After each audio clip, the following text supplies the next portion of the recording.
जय जय रघुवीर समर्थ. श्रीमत दासबोध. दशक 13वा. नामरूप. समास 9वा. आत्मा विवरण नाम. श्रीराम समर्थ. आत्मयास शरीर योगे उद्वेग चिंता करणे लागे. शरीर योगे आत्मा जगे हे तो प्रगटची आहे. जय जय रघुवीर समर्थ. 13वा दशक. नाम रूप. संपूर्ण रूपामध्ये जे जे आहे दृश्यमान त्याची ओळख, त्याची सत्यता आणि त्या पलीकडचं जे आहे जे नाम स्वरूप आहे, ज्याला मी निर्गुण बोलतो किंवा आणखीन काही कोणी त्याच्या वेगळ्या सगळ्या संज्ञा त्याला देत असतो, त्या सगळ्यांचा उहापोह समर्थांनी या 13व्या दशकामध्ये करून ठेवलेला आहे. आणि गेल्या समासामध्ये समर्थांनी कर्ता दाखवला, कर्त्याची ओळख दिली. मुख्य देव कर्ता कोण आहे तर बोलले याची ओळख दिली. हे ओळख देताना एकाच ओळीमध्ये जर सांगायचं झालं तर जे जे कर्तयाने केले ते ते त्या उपरी झाले, कर्त्यापूर्वी आढळले न पाहिजे की. आता कर्ता कोणाला म्हणावं, सगळ्यांचा मूळ कर्ता कोणाला म्हणावं की त्याच्या आधी बोलले कोणीच नाही, तोच सगळ्यात आधी आणि त्याच्यापासून मग सगळे उपजले, सगळे निपजले आणि सगळं मग पुढे विश्व निर्माण झालं. अशी परिस्थिती जेथून असते तो खरा कर्ता असतो. मग या आशयानं वेगवेगळे सगळे कोण बोलतो हा देव करता, कोण बोलतो तो देव करता, इंद्रदेव, रामदेव, कृष्ण, वेगवेगळे सगळे आणखीन प्रादेशिक सगळे त्या त्या भाषेमधील सगळे, कोणी बोलतं दत्त करता, कोणी बोलतं व्यंकटेश करता. खूप साऱ्या लोकांनी खूप साऱ्या सगळ्या देवांना करता म्हणून संबोधलं, पण या समर्थांच्या या व्याख्येमध्ये बसणारे कोण आहे तर कोणीच नाही. मग बसणारा एकच आहे. तो म्हणजे कोण आहे तर तो निर्गुण देव, जे मूळ परब्रह्म आहे ना, तेच फक्त या सगळ्या व्याख्येमध्ये बसतं.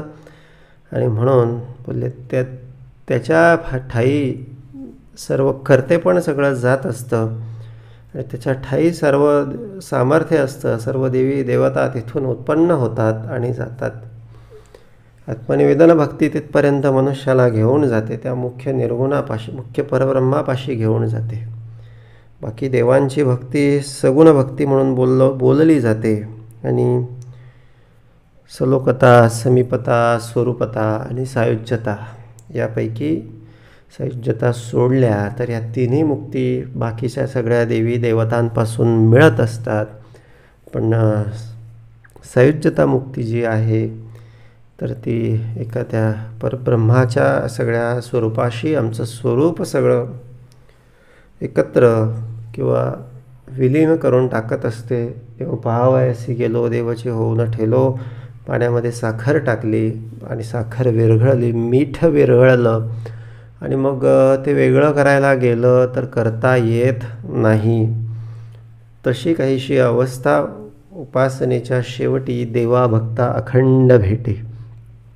नामस्मरण असेल, भक्ती असेल, भजन असेल, हे सर्व कशासाठी आहे तर बोलले हे नाम घेता घेता एक मनुष्याचे काहीतरी उपासना करता करता मनुष्याचे सगळे जे पाप आहेत, अर्थात मनुष्याची जी वृत्ती आहे त्या वृत्तीचं क्षालन व्हावं, वृत्ती नाहीशी व्हावी आणि एक असं निरभ्र जसं आकाश असतं असं अत्यंत निर्मळ मनुष्य त्या ठिकाणी उरावा. आणि निर्मळत्व, निर्विकारत्व हेच त्या परब्रह्म भेटीचं सगळं एकक आहे. आणि तशी अवस्था आणि त्या परब्रह्माच्या ठाई असणारा भाव मग मनुष्याला सायुज्य मुक्ती मिळवून देत असतो, आत्मतत्वाची प्रचिती प्राप्त करून देत असतो. एक सगळा भ्रम फक्त जाण्याचा सगळा अवकाश आहे. बाकी सगळं तुझे आहे तुझं पाशी, जर परी तू जागा भुललासी. सगळं काही बाबा आपल्या पाशीच आहे. आत्मतत्व मूळ स्वरूप आपल्याच ठाई आहे. पण वरीवरी जे देहाचं आहे, वरीवरी जे मायेचं आहे, वरीवरी जे भ्रमाचं आहे त्याला फक्त भ्रम जाणणं गरजेचं आहे. ज्याला भ्रम हे कळलं बोलले तो मुक्त झाला. आणि भ्रम कळण्यासाठी म्हणून बोलले सद्गुरू कृपेचं श्रवण पाहिजे, सद्गुरू कृपाच पाहिजे, सद्गुरू कृपेची उपासना पाहिजे. आणि सद्गुरू कृपेची उपासना प्राप्त झाली की मग बोलले हे सगळं यदृष्टम तद्नष्टम, दिसणारं सगळं भासमान आहे आणि भ्रामक आहे हे सगळं कळून येत असतं. भ्रमाची ओळख होत असते. आणि मग भ्रमामध्ये स्वप्नामध्ये हारला काय जिंकला काय, स्वप्नामध्ये सुख मिळालं काय दुःख मिळालं काय, स्वप्नामध्ये कोणी कामाला आलं काय न आलं काय, स्वप्नामध्ये पैसे मिळवले काय न मिळवले काय, स्वप्नामध्ये जन्म झाला काय मृत्यू झाला काय, हे जसं एकच असतं. अर्थात काहीच झालेलं नसतं. अर्थात अरे जे झालेची नाही त्याचा करता पुससी काही. बोलले हे पण समर्थ गेल्या समासामध्ये बोलतात, विचारतात. आणि मग अशा पद्धतीनं हे ज्याला कळालं, हे ज्याला समजलं, तोच ये संसारी धन्य झाला, मुक्त झाला. आणि आनंदाचा सोहळा त्याने आपल्या आयुष्यामध्ये प्रकट करून घेतला. म्हणून एक आपली वृत्ती कुठे लावावी, वृत्ती भगवंती लावावी, वृत्ती परमार्थी लावावी. परमार्थी तो राज्यधारी.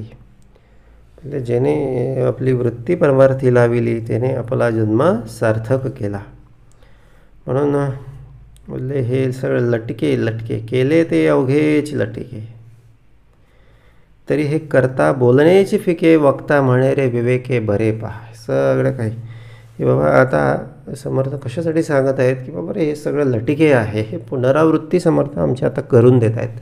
बाबा गेल्या समासामध्ये तू श्रवण केलेलं असशील आणि आठवडाभर ते सगळं विसरलेलं असशील, म्हणून समर्थ पुनरावृत्ती करून देतात. कारण महत्त्वाचं आहे, कारण साराचं आहे. बोलले हे सगळं केले ते अवघेच लटके लटके लटके. सगळं खेळणे भातुकलीच्या खेळामधली राजा आणि कराणी.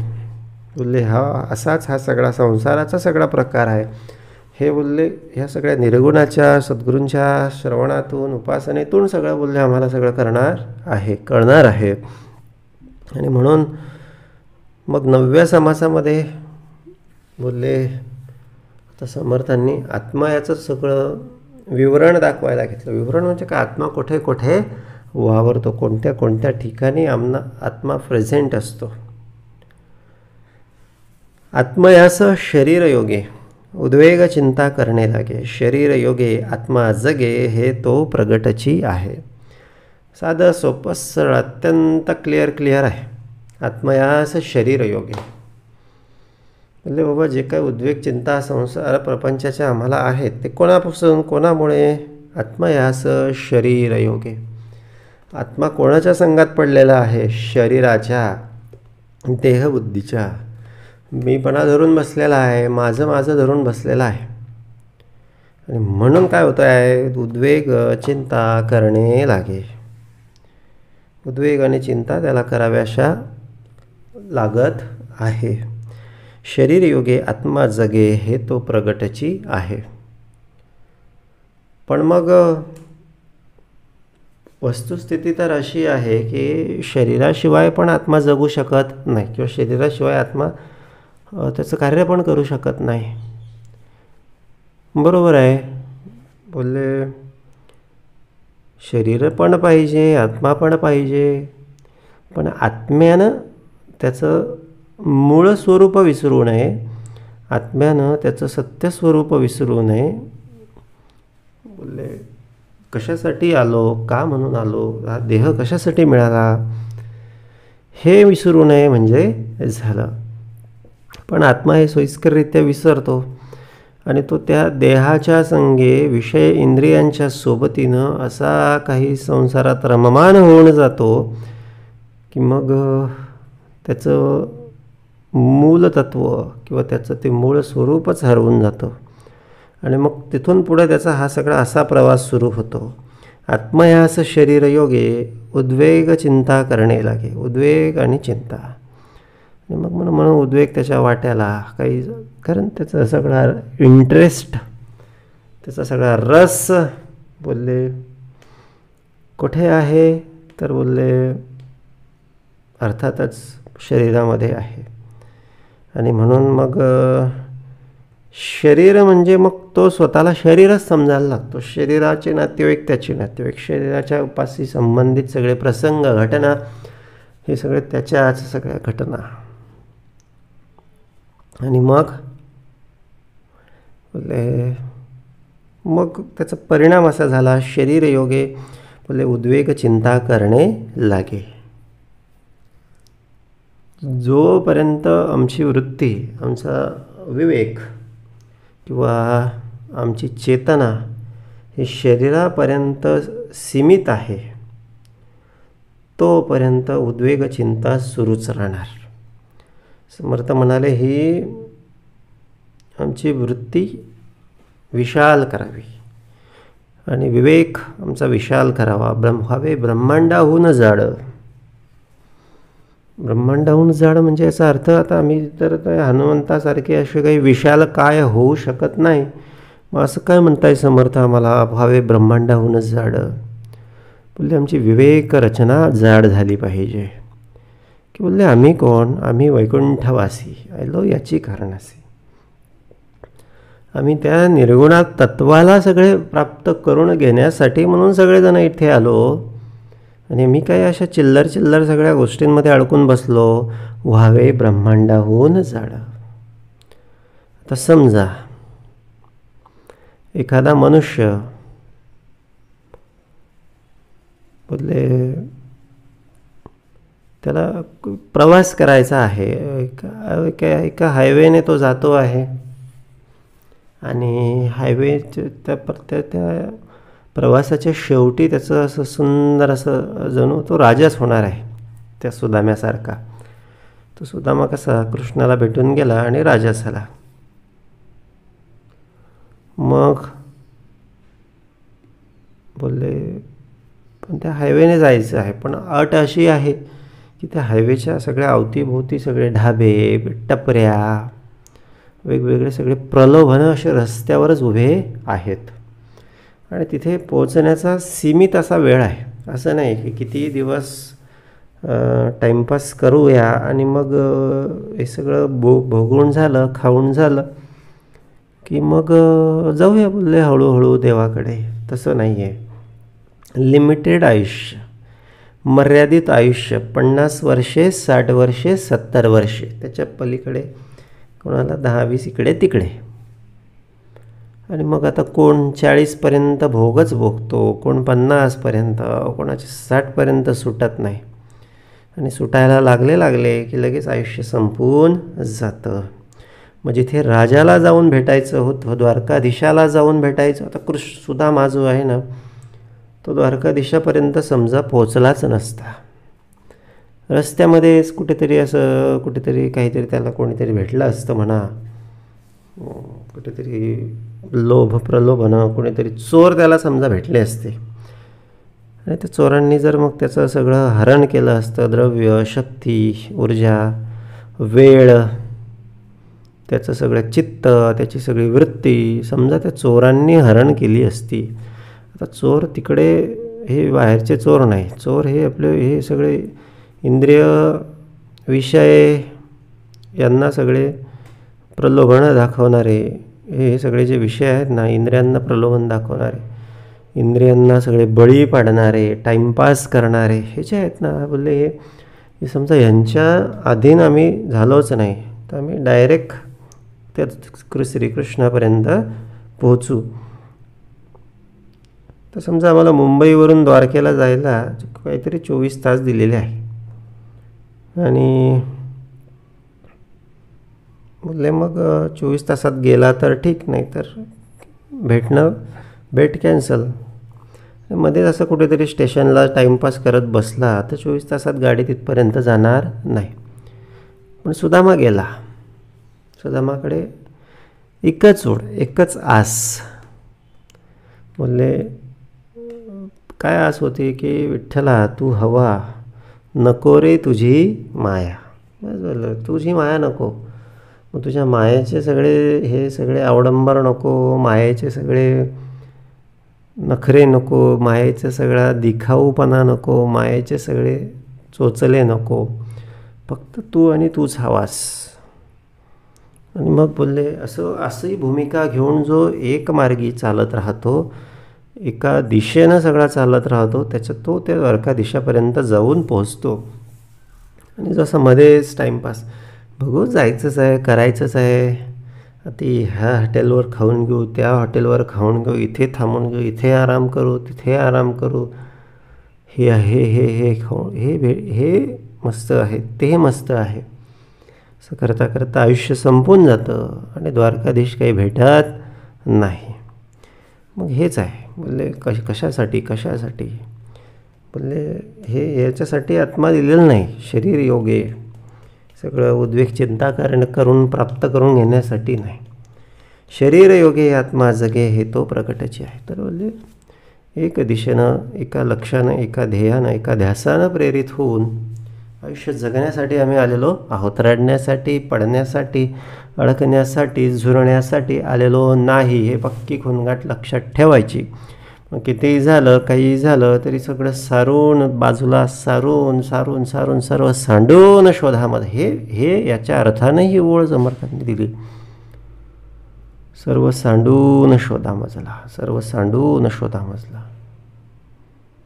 असं संसार प्रपंच सांडायला सांगितलेलं नाही. आमची वृत्ती, आमचे सगळं चित्त इकडून तिकडून सांडून, इकडून तिकडून काढून इकडे लावायचं. बाकी सांडायचं सोडायचं काहीच नाही. सगळं तर करावंच लागणार आहे. पण मूळ ध्यास, मूळ ध्यान कुठे असेल तर तिथे. देह अन्नची खायना, तरी आत्मा कदापि जगेना. आत्म्या विन चेतना देहास कैची. आणि बघ, अशासाठी हा देह मिळाला. कारण आत्मा निर्गुण आहे, ते निसगुणाशिवाय तो कार्य करू शकत नाही. आणि मग सगुणाच्या आधारे निर्गुण पाविजे निर्धारे.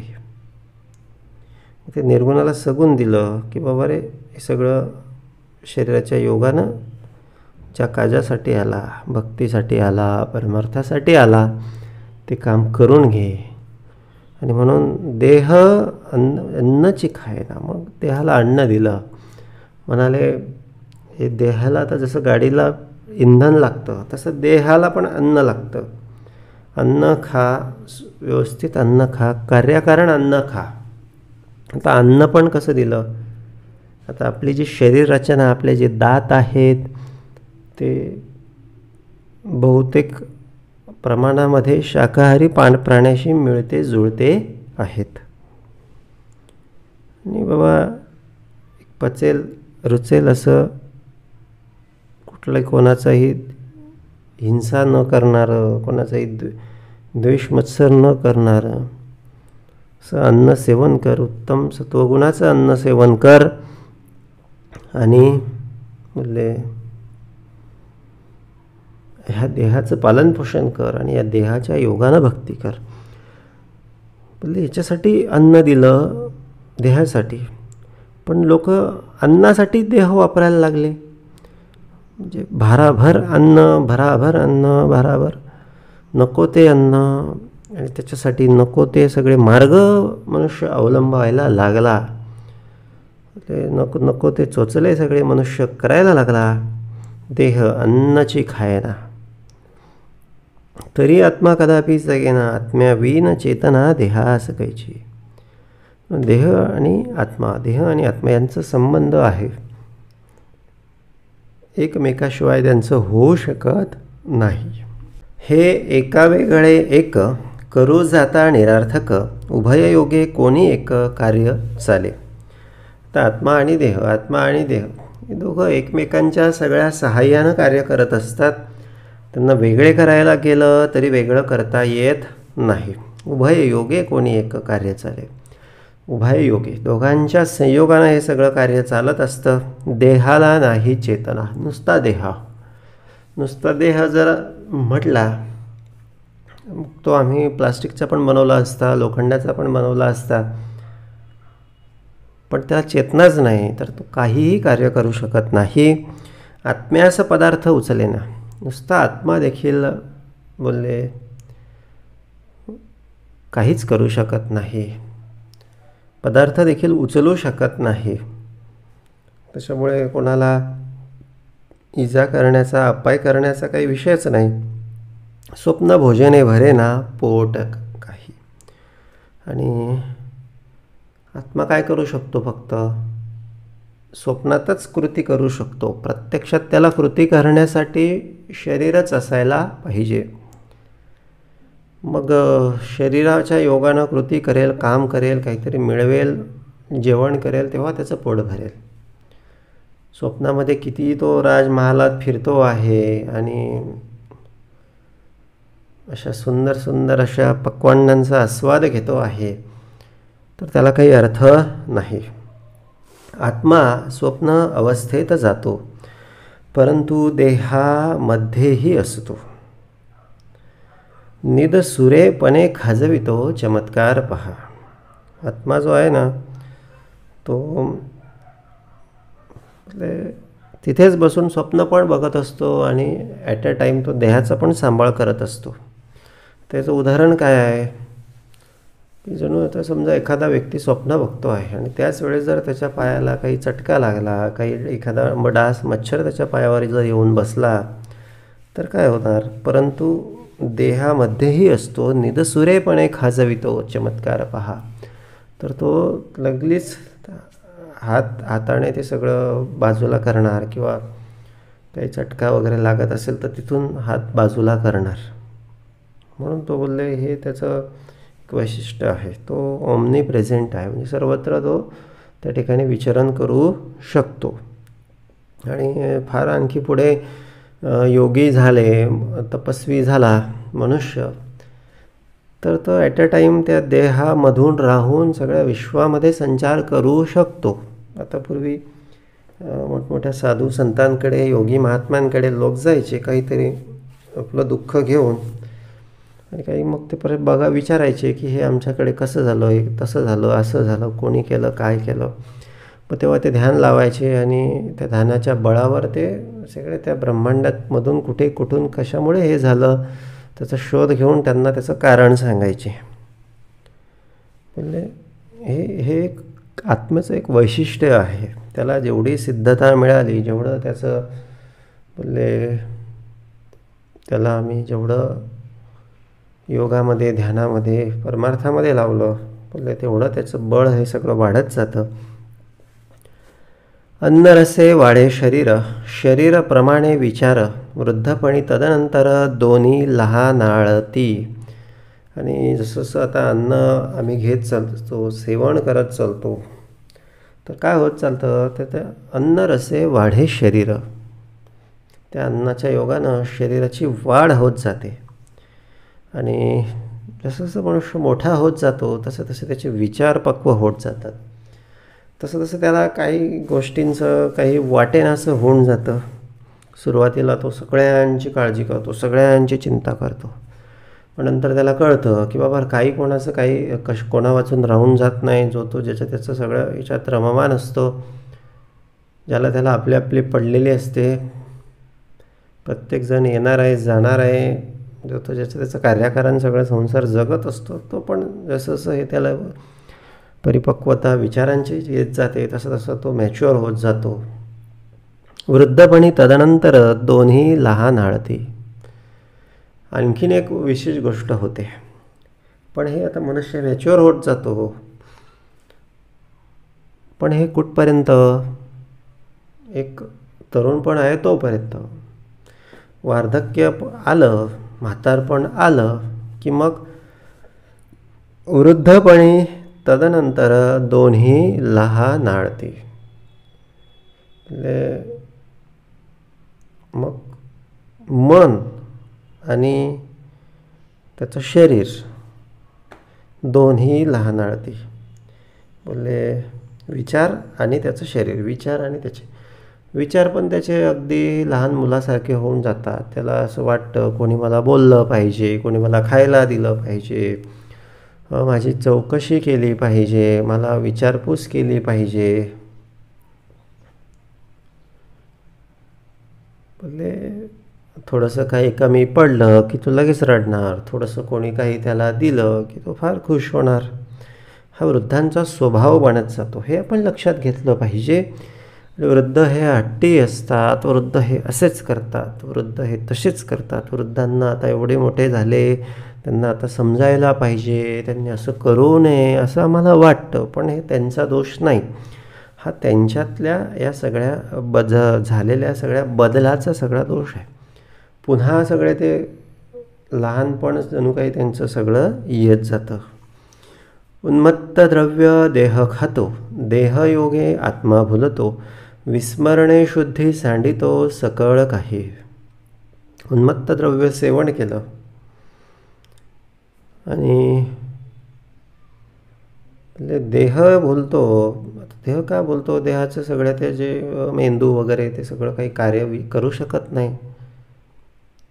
आणि मग आत्मा बी काय करणार? आत्मा पण त्यांच्याच आधारानं सगळं शरीरावर नियंत्रण ठेवतो. तर ते सगळे त्याचे शरीराचे जे मुख्य हेडक्वार्टर, कॉम्प्युटर सिस्टीम सगळी तेच जर सगळी त्या ठिकाणी लॅप्स झाली तर देहयोगी आत्मा भुलतो. आत्म्याचा पण नाईलाज असतो.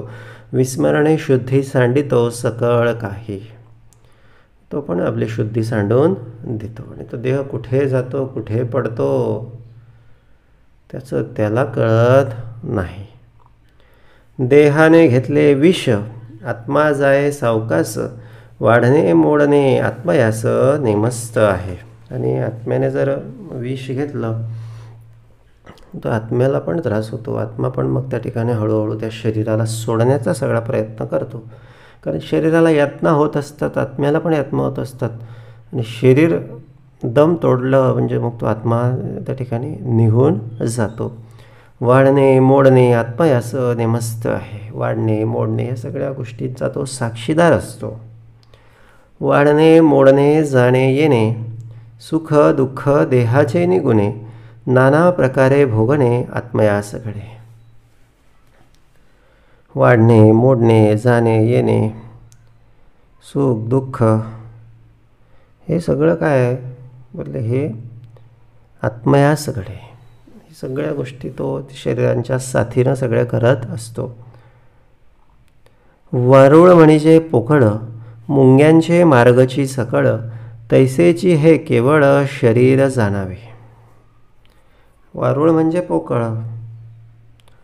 वारुळ दिसायला मोठं दिसतं पण ते पोकळ असतं. त्याच्यामध्ये वेगवेगळे मार्ग असतात सगळे मुंग्यांचे जाण्याचे येण्याचे. तैसेची हे केवळ शरीर जाणावे. शरीर पण तसंच आहे, पोकळच आहे. त्याच्यामध्ये वेगवेगळे मार्ग आहेत, नाड्या आहेत, त्याच्यातून वेगवेगळ्या मार्गानं रक्त येतं जातं. शरीरी नाडीचा खेटा, नाडीमध्ये पोकळ वाटा, सकळ लहान थोर सगटा दाटल्या नाडी. आणि नाडीचा खेटा म्हणजे नाडीचा गुंता असतो, पोकळ वाटा असतात आणि सगळीकडे लहान मोठ्या अशा नाड्या सगळ्या आपल्या शरीरामध्ये रक्तवाहिन्या भरलेल्या आहेत. प्राणी अन्नोदक घेतो, त्याचा अन्नरस होतो, त्यास वायो प्रवर्ततो श्वासोश्वासे. आणि प्राण्याने अन्न आणि उदक घेतलं की त्याचा काय बनतो? अन्नरस तयार होतो. त्यास वायो प्रवर्ततो श्वासोश्वासे. आणि तो अन्नरस काय कोण घेऊन जातं? त्याचं ड्युटी कोणाकडे आहे? त्याची ड्युटी वायोकडे आहे. जो आम्ही श्वासोश्वास घेतो तो हृदयामध्ये रक्तामध्ये मिसळला जातो आणि तो रक्तवाहिन्यांच्या मार्फत शरीरभर सगळं ते पुरवलं जातं. नाडीद्वारा धावे जीवन, जीवनामध्ये खेळे पवन, त्या पवनासरीसा जाण आत्माही विवरी. आता बघा ना, हा आत्मा हा एकाच ठिकाणी बोलले बसून नसतो, तर सगळीकडे विवरण करत असतो.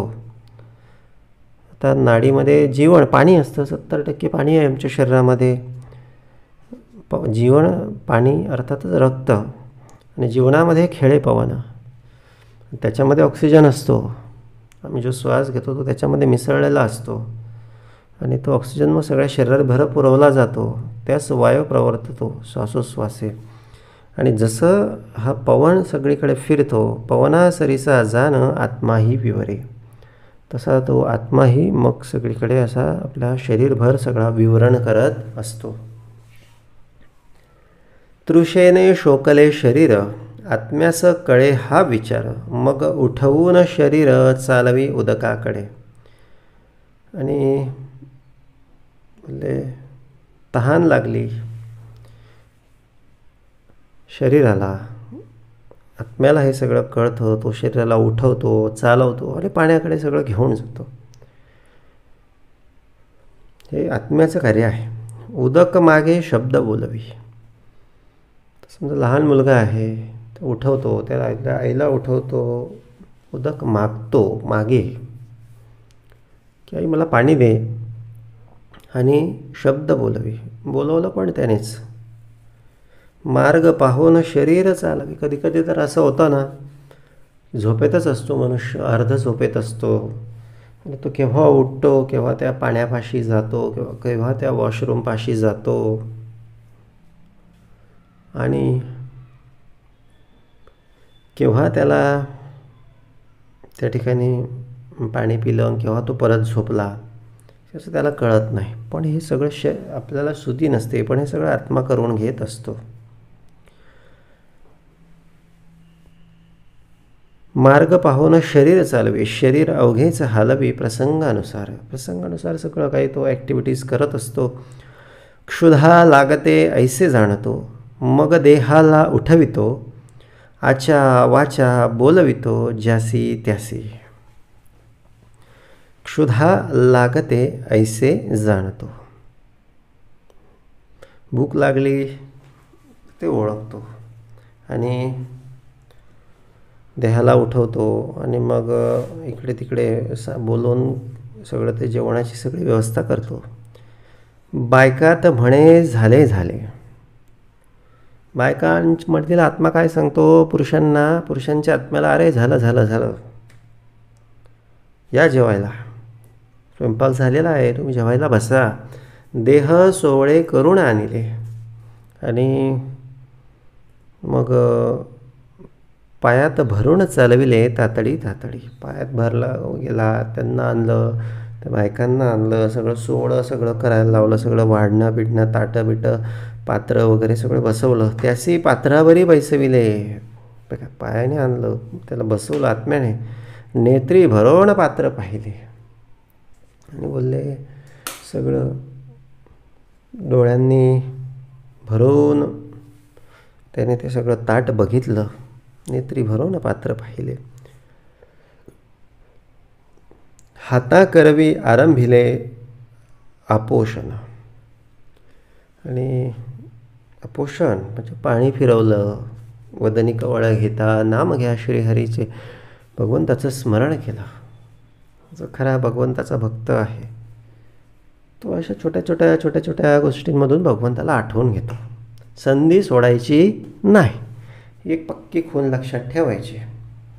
एक एक एक एक एक एक मोती वेचायचा. एक एक एक एक ग्रॅम जसं सोनं आम्ही जमा करतो, आणि ते मग पुढे 2 तोळे 4 तोळे 5 तोळे 10 तोळे होऊन जातं.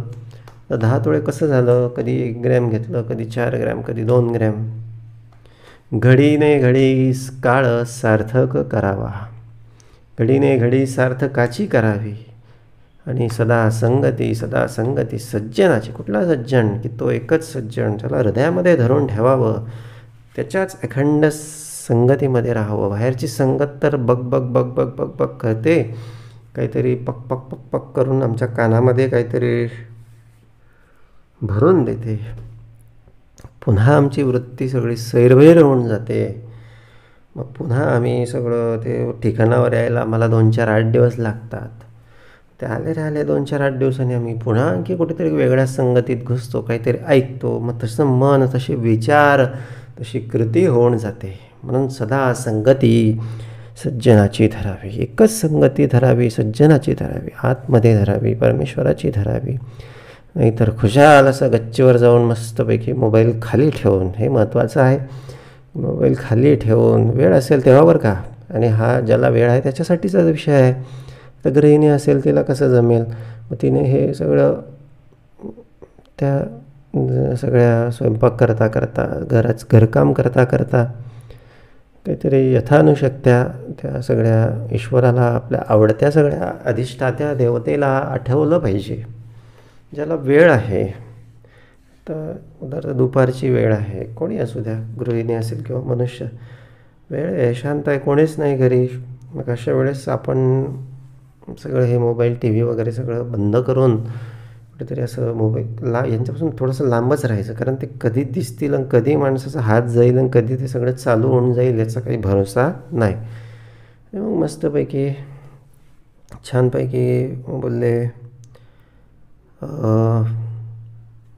त्या एका सज्जनाच्या संगतीचा आनंद घ्यावा. नाहीच काही जमत असेल, शांत तरी बसावं.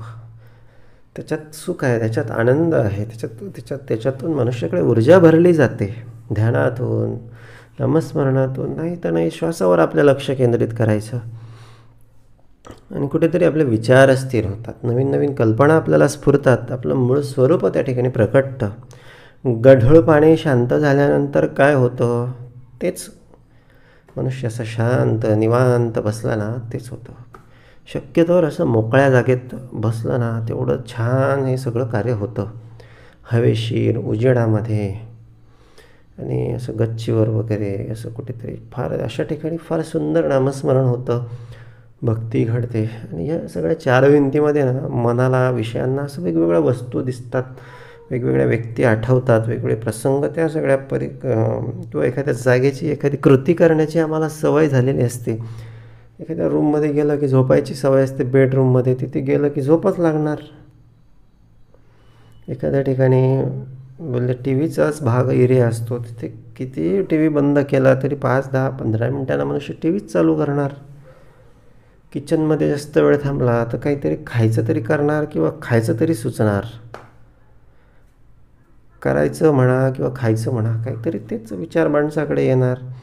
असं काहीतरी स्पेशल जर जागा असेल तर, कोपरा, देवाच्या समोर बसून, गच्चीवर, अशा ठिकाणी फार सुंदर असं नामस्मरण घडतं, फार सुंदर अशी भक्ती घडते. सोबतीला पंचभूते असतात, पण त्यांचा तो स्पर्श आपल्या त्या जीवाला फार आल्हाददायक वाटतो. शरीर आनंदानं सगळं भरून जातं. म्हणून आउटिंग फार महत्त्वाचं आहे. फार तेच सगळ्या गोष्टी घरामध्ये, तेच सगळ्या प्रिमायसेसमध्ये राहून तेच कटकटी, तेच सगळं आठवतं. त्याच्यामुळे हे अधूनमधून असं कुठेतरी बाहेर जाणं वगैरे, ते निसर्गाच्या सान्निध्यात, ते पण फार छान आहे. याच्यासाठीच लोक जातात.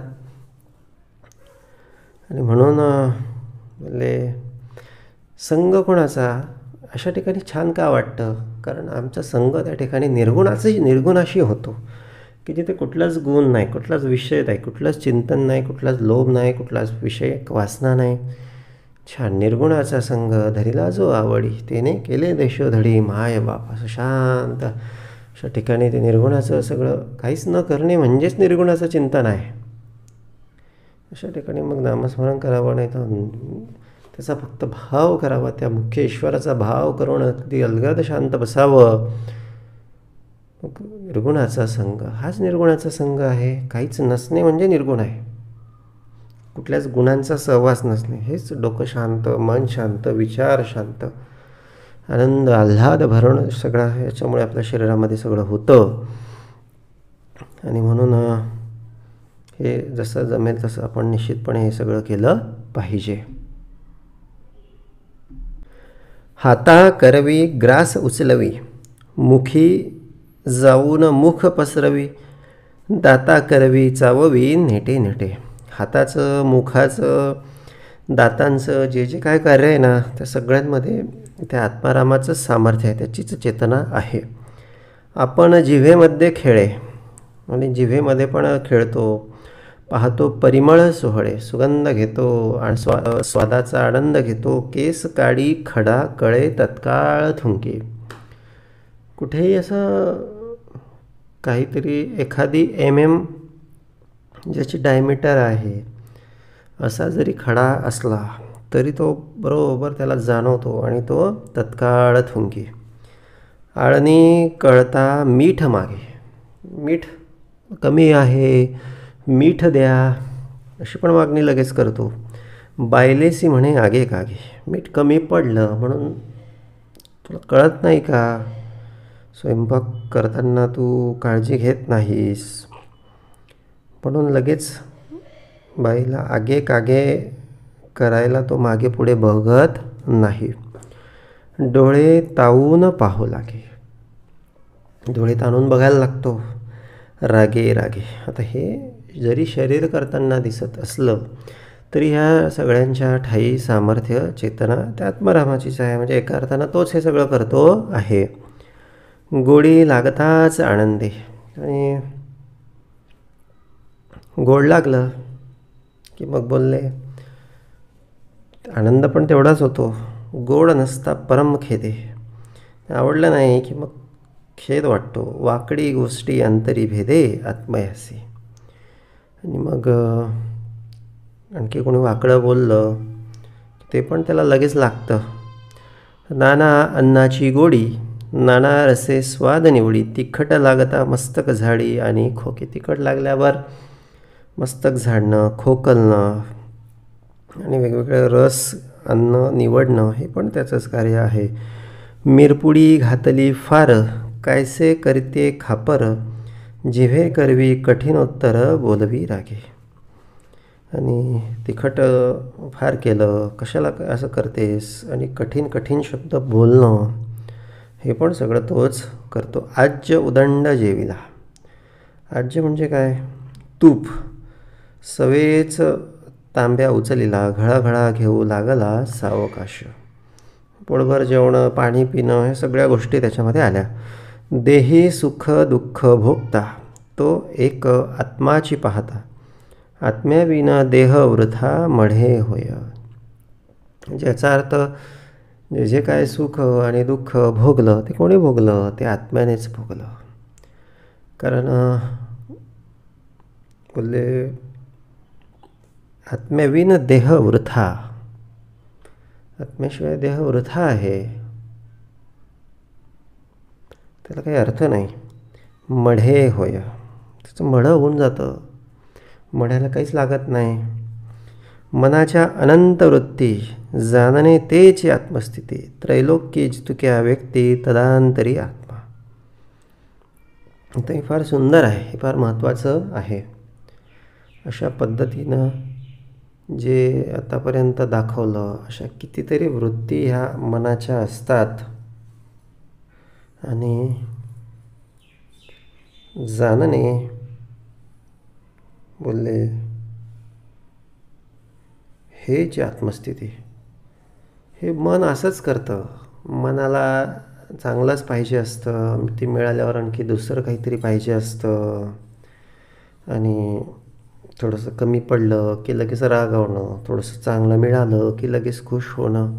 मनाच्या अनंत वृत्ती हेच जाणणे हेची आत्मस्थिती. हे आपल्याला कळलं पाहिजे. आपल्याला कळलं पाहिजे की हे मन आहे, ते आता असं करेल, उद्या तसं करेल, थोड्या वेळानं असं करणार, त्याच्यानंतर तसं करणार, ते करत राहणार, ते म्हणजे मी नाही. आता आपण एखाद्या रूममध्ये बसलेलो आहोत, खोलीमध्ये बसलेलो आहोत, आणि त्या ठिकाणी समजा पावसाळ्याचे दिवस आहे, वीज येते जाते, लाईट येते जाते आहे, लाईट बंद होतो आहे, चालू होतो आहे. आता ह्याच्यावर आपलं काही कंट्रोल आहे का? नाही.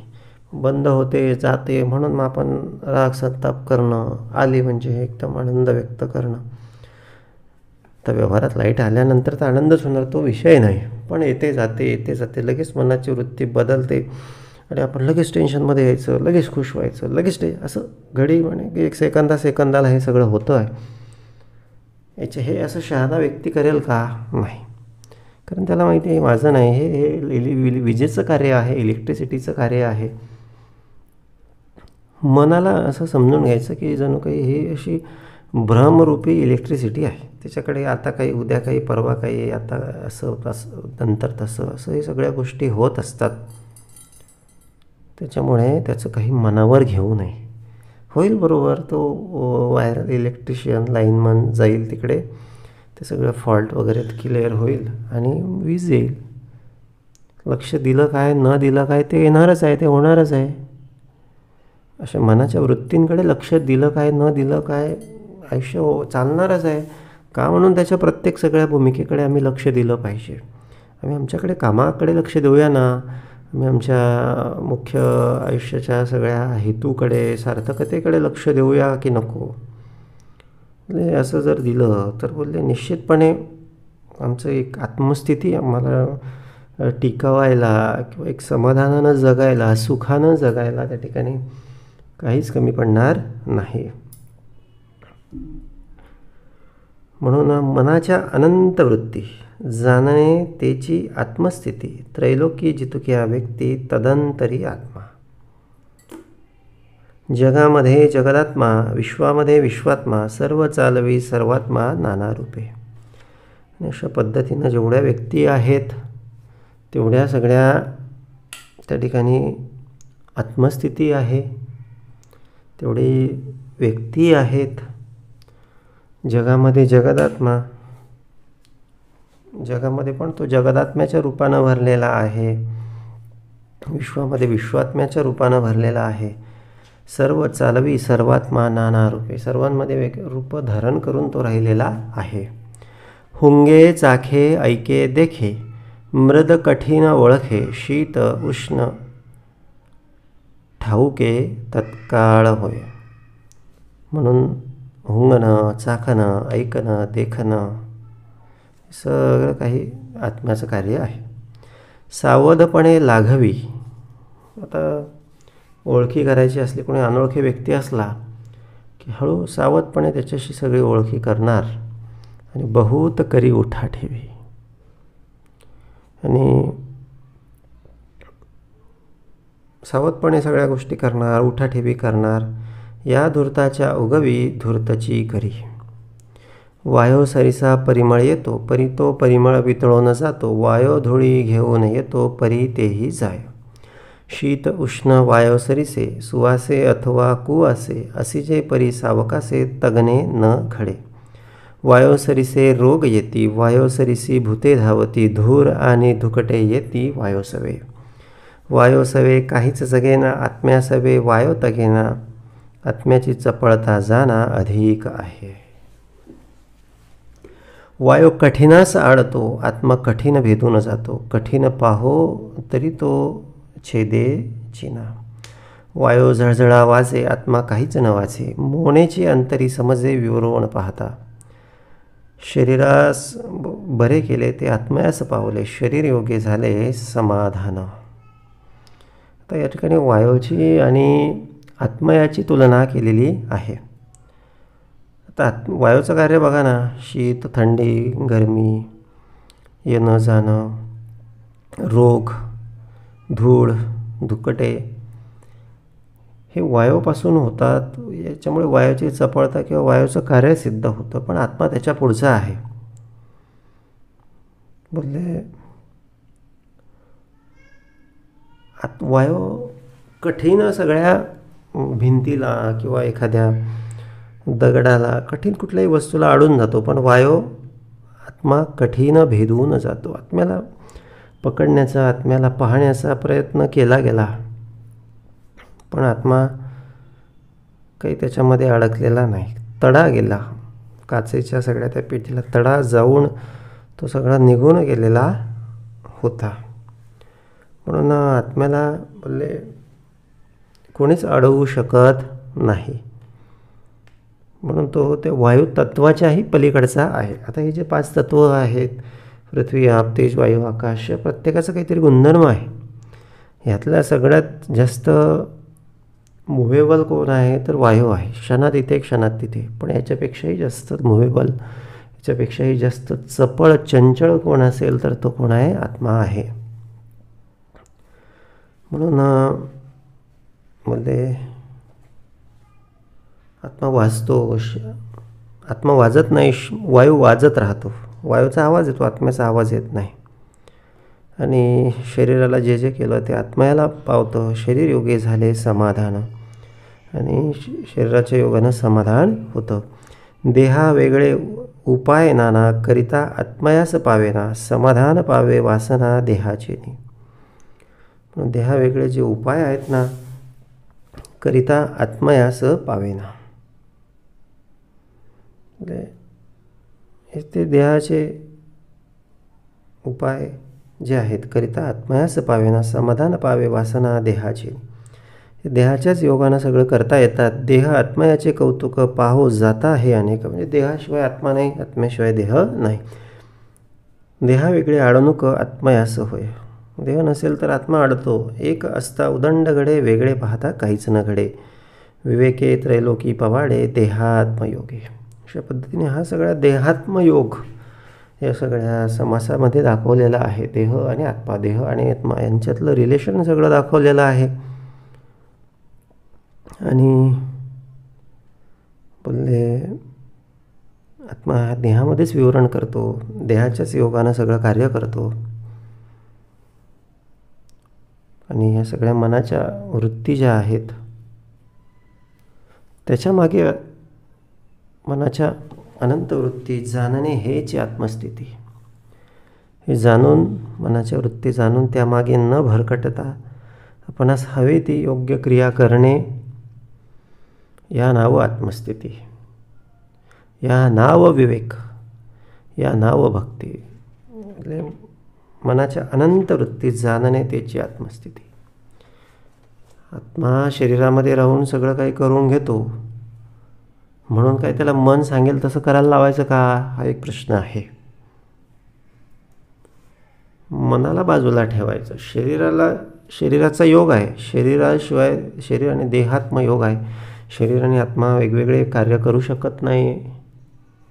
पण मनाचा योग नाही सांगितलेला. मन हे असं कुठेतरी आलेलं आहे, अधांतरी आहे, विकाररूपी आहे, वायुरूपी आहे.